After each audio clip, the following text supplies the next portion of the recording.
Good morning, this is the Paradise Unicorn Priestess bringing you day 122 of A Course in Miracles, the Yin translation, where we use female words. This would be May 2nd if you're starting at the new year. The test of truth. Yet the essential thing is learning that you do not know. Knowledge is power, and all power is of God. You who have tried to keep power for yourself have lost it. You still have the power, but you have interposed so much between it and your awareness of it that you cannot use it. Everything you have taught yourself has made your power more and more obscure to you. You do not know what it is nor where. You have made a semblance of power and a show of strength so pitiful that it must fail you. For power is not a seeming strength, and truth is beyond semblance of any kind. Yet all that stands between you and the power of God in you is but your learning of the false and of your attempts to undo the true. Be willing, then, for all of it to be undone, and be glad that you are not bound to it forever. For you have taught yourself how to imprison the child of God, a lesson so unthinkable that only the insane in deepest sleep could even dream of it. Can God learn how not to be God? And can her child, given all power by her, learn to be powerless? What have you taught yourself that you can possibly prefer to keep in place of what you have and what you are?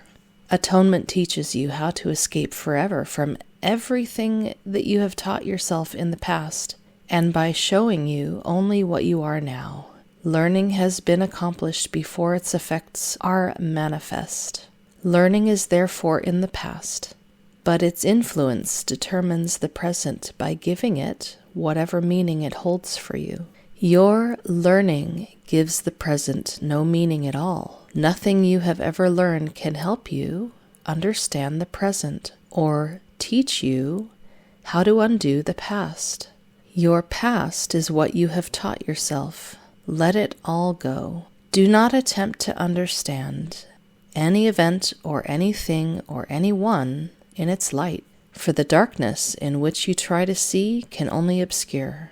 Put no confidence at all in darkness to illuminate your understanding, for if you do, you contradict the light, and thereby think you see the darkness.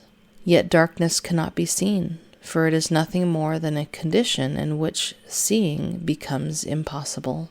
You who have not yet brought all of the darkness you have taught yourself into the light in you can hardly judge the truth and value of this course. Yet God did not abandon you, and so you have another lesson sent from her, already learned for every child of light by her to whom God gave it.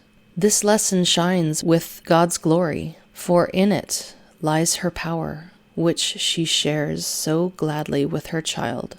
Learn of her happiness, which is yours. But to accomplish this, all your dark lessons must be brought willingly to truth and joyously laid down by hands open to receive, not closed to take. Every dark lesson that you bring to her who teaches light, she will accept from you because you do not want it. And she will gladly exchange each one for the bright lesson she has learned for you. Never believe that any lesson you have learned apart from her means anything. You have one test, as sure as God, by which to recognize if what you learned is true. If you are wholly free of fear of any kind, and if all those who meet or even think of you share in your perfect peace, then you can be sure that you have learned God's lesson and not your own. Unless all this is true, there are dark lessons in your mind that hurt and hinder you and everyone around you. The absence of perfect peace means but one thing. You think you do not will for God's child what her mother wills for her. Every dark lesson teaches this. in one form or another, and each bright lesson with which the Holy Spirit will replace the dark ones you do not accept teaches you that you will with the mother and her child. Do not be concerned about how you can learn a lesson so completely different from everything that you have taught yourself. How would you know? Your part is very simple. You need only recognize that everything you learned you do not want. Ask to be taught, and do not use your experience to confirm what you have learned. When your peace is threatened or disturbed in any way, say to yourself, I do not know what anything including this means, and so I do not know how to respond to it, and I will not use my own past learning as the light to guide me now. By this refusal to attempt to teach yourself what you do not know, the guide whom God has given you will speak to you. She will take her rightful place in your awareness the instant you abandon it and offer it to her. You cannot be your guide to miracles, for it is you who made them necessary. And because you did, the means on which you can depend for miracles has been provided for you. God's child can make no needs her mother will not meet, if she but turn to her ever so little. Yet she cannot compel her child to turn to her and remain herself. It is impossible that God lose her identity, for if she did, you would lose yours. And being yours, she cannot change herself, for your identity is changeless.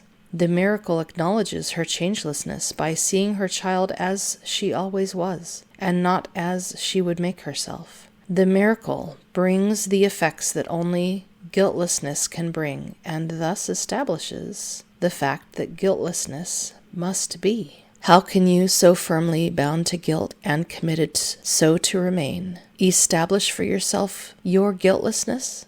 That is impossible, but be sure that you are willing to acknowledge that it is impossible. It is only because you think that you can run some little part or deal with certain aspects of your life alone that the guidance of the Holy Spirit is limited. Thus would you make her undependable and use this fancied undependability as an excuse for keeping certain dark lessons from her. And by so limiting the guidance that you would accept, you are unable to depend on miracles to answer all your problems for you.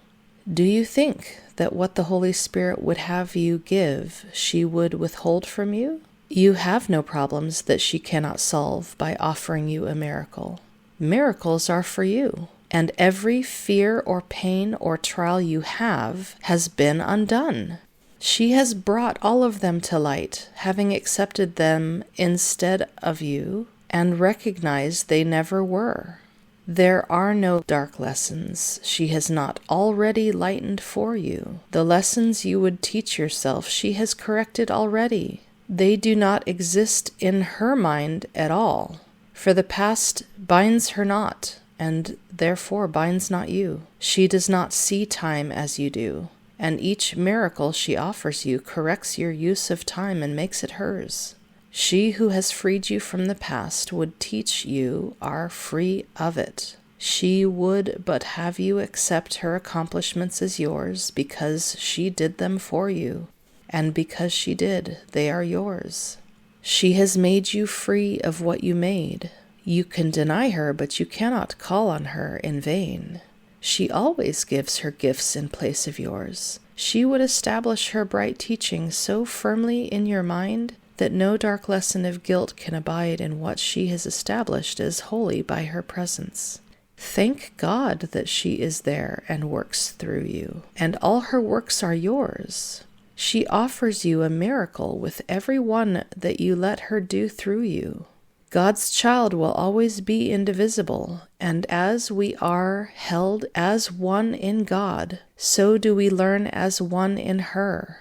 God's teacher is as like to her Creator as is her child, and through her teacher does God proclaim her oneness and her child's. Listen in silence and do not raise your voice against her, for she teaches the miracle of oneness, and before her lesson, division disappears. Teach like her here, and you will remember that you have always created like your mother. The miracle of creation has never ceased, having the holy stamp of immortality upon it. This is the will of God for all creation, and all creation joins in willing this. Those who remember always that they know nothing, and who have become willing to learn everything, will learn it. But whenever they trust themselves, they will not learn. They have destroyed their motivation for learning by thinking they already know. Think not you understand anything until you pass the test of perfect peace. For peace and understanding go together and never can be found alone.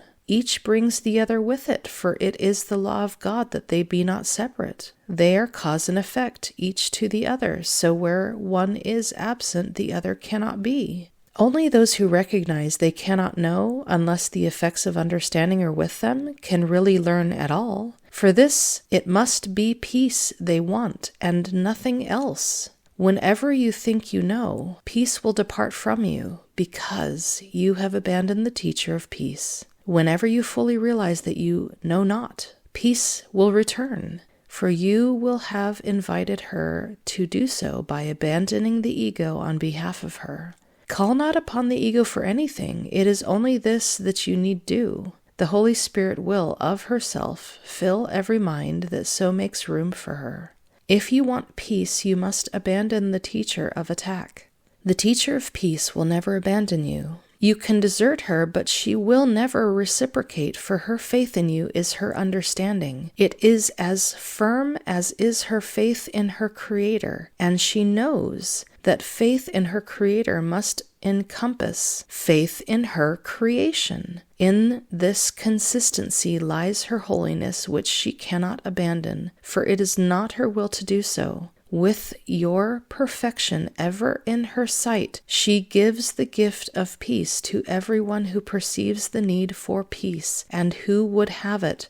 Make way for peace, and it will come. For understanding is in you, and from it peace must come. The power of God from which they both arise is yours as surely as it is hers. You think you know her not, only because alone it is impossible to know her. Yet see the mighty works that she will do through you, and you must be convinced you did them through her. It is impossible to deny the source of effects. So powerful, they could not be of you. Leave room for her, and you will find yourself so filled with power that nothing will prevail against your peace, and this will be the test by which you recognize that you have understood.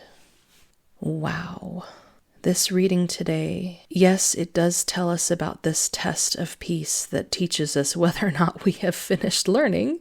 But it does so much more than that. What I am seeing here, the narrator of A Course in Miracles, who speaks as it is the soul that was Jesus in a previous incarnation, what I am seeing described here by the narrator is that the Holy Spirit is the arbiter of the atonement. I was taught growing up in my childhood religion that the atonement was done by Jesus. But what I am getting from this is that the atonement is done by the Holy Spirit.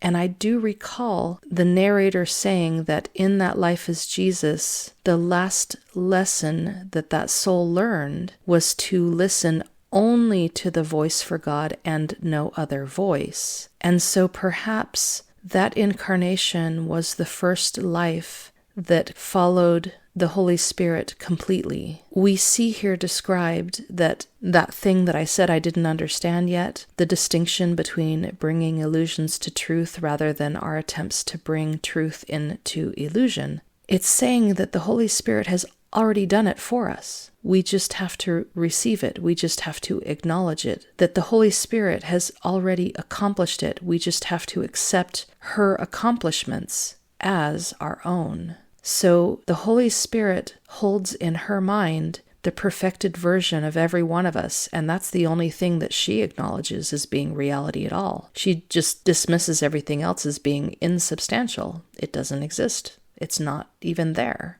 So we can think of the darkest of figures, like, Pull someone from history who did horrible things to masses upon masses of other beings. And the Holy Spirit looks at that person, doesn't even see their sins at all, just sees the finished, perfected version of them where they have given up and let go of all those things, let go of all the past that led to them.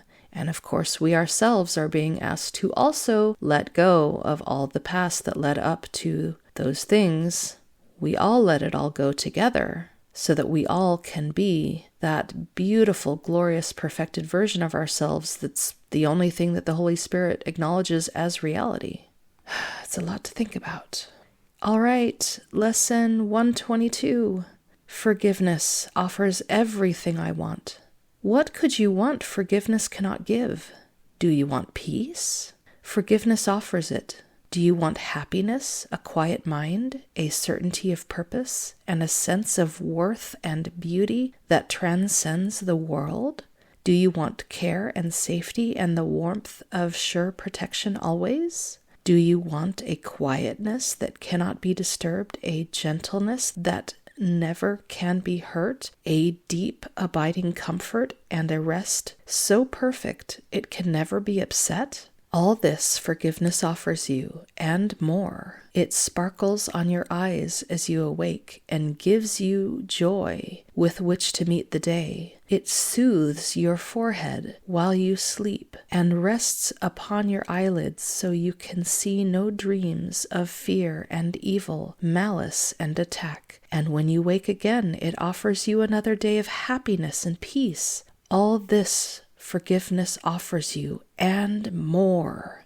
Forgiveness lets the veil be lifted up that hides the face of Christ from those who look with unforgiving eyes upon the world. It lets you recognize the child of God and clears your memory of all dead thoughts so that remembrance of your mother can rise across the threshold of your mind. What would you want forgiveness cannot give? What gifts but these are worthy to be sought? What fancied value, trivial effect, or transient promise, never to be kept, can hold more hope than what forgiveness brings? Why would you seek an answer other than the answer that will answer everything? Here is the perfect answer given to imperfect questions, meaningless requests, half-hearted willingness to hear, and less than halfway diligence and partial trust. Here is the answer. Seek for it no more. You will not find another one instead. God's plan for your salvation cannot change, nor can it fail. Be thankful it remains exactly as she planned it. Changelessly it stands before you like an open door, with warmth and welcome calling from beyond the doorway, bidding you to enter in and make yourself at home where you belong. Here is the answer. Would you stand outside while all of heaven waits for you within? Forgive and be forgiven. As you give, you will receive. There is no plan but this for the salvation of the child of God. Let us today rejoice that this is so, for here we have an answer, clear and plain, beyond deceit in its simplicity. All the complexities the world has spun of fragile cobwebs disappear before the power and the majesty of this extremely simple statement of the truth. Here is the answer. Do not turn away in aimless wandering again. Accept salvation now.